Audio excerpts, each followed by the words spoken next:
One man, 12 bullets, and hundreds of Hasidim furious. Police shot and killed one of their own. Residents who flooded the streets after the shooting say it didn't matter Gary Busch was holding a hammer and charging at cops.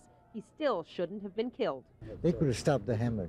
I mean, this is, they could have knifed him. They could have, you know what I'm saying? Or they could do something else. They didn't have to kill him.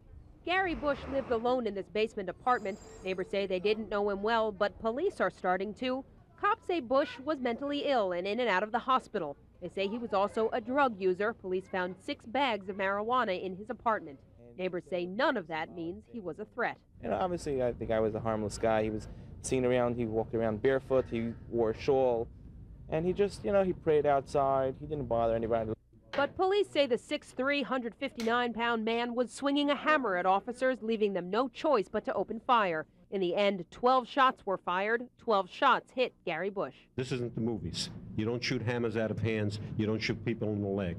If you use your weapon for in exerting deadly physical force, then you shoot to stop the individual who is exerting that deadly physical force against you. That's what happened. Had they not, we probably would have a dead police officer.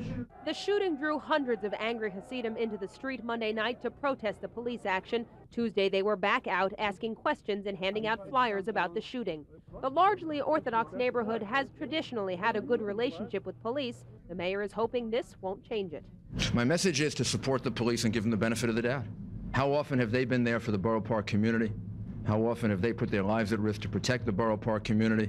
Busch's family has been virtually silent since the shooting through a spokesman, asking only to be left alone to grieve. The one thing they have said, however, is that while they are not as religious as Gary Busch was, they will respect his wishes and bury him in accordance with his strict Jewish beliefs.